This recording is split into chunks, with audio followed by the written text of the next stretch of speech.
आजकल दैनिक प्राथमिकताओं एवं आवश्यकताओं के कारण हमारी जीवन शैली में बदलाव आ रही है, जिसके कारण विभिन्न शारीरिक समस्याएं उत्पन्न हो रही है।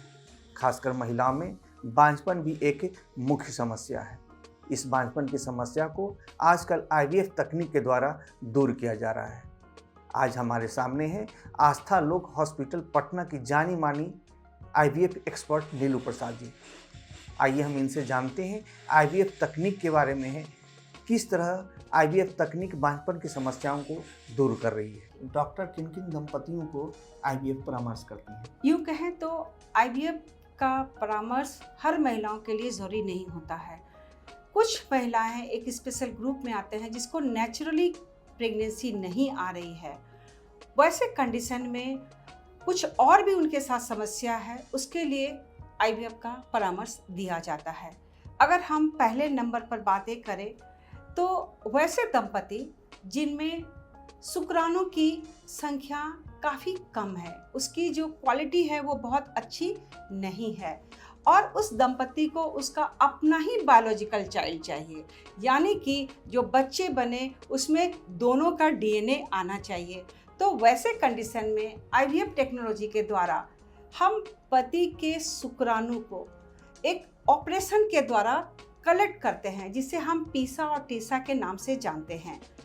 हम टेस्टिस से ही उसके स्पर्म को निकालते हैं और फिर इधर जो अंडे बनने की प्रक्रिया होती है उसे निकालने के बाद उसे हम इक्सी के द्वारा फर्टिलाइज करते हैं, और उसके बाद हम बने हुए एम्ब्रियो को हम उसके यूट्रस में डालते हैं। तो ऐसे कंडीशन में आईवीएफ टेक्नोलॉजी का जो उसका है सपोर्ट बिल्कुल ही फ़ायदेमंद होता है।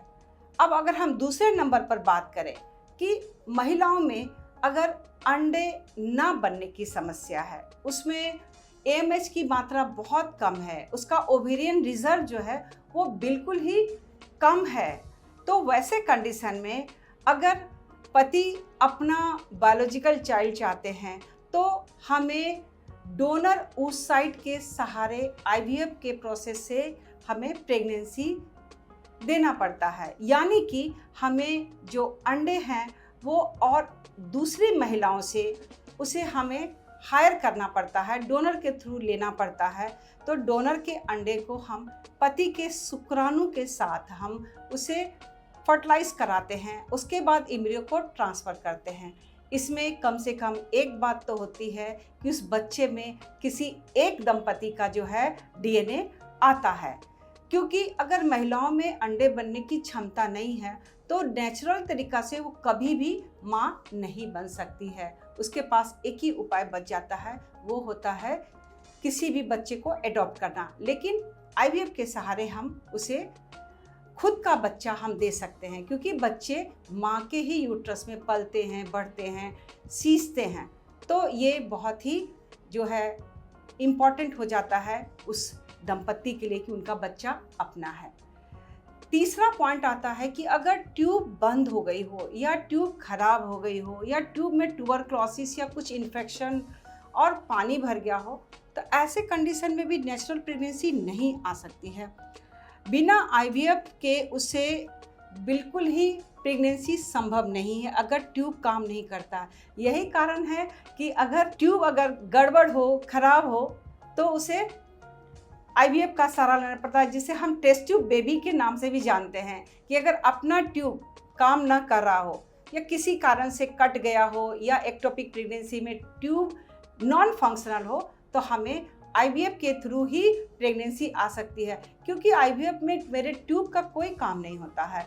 हम जो अंडे रिट्रीव करते हैं वो हम डिफरेंट वे से अंडे को बाहर निकालते हैं और उसमें ट्यूब का कोई काम नहीं होता है।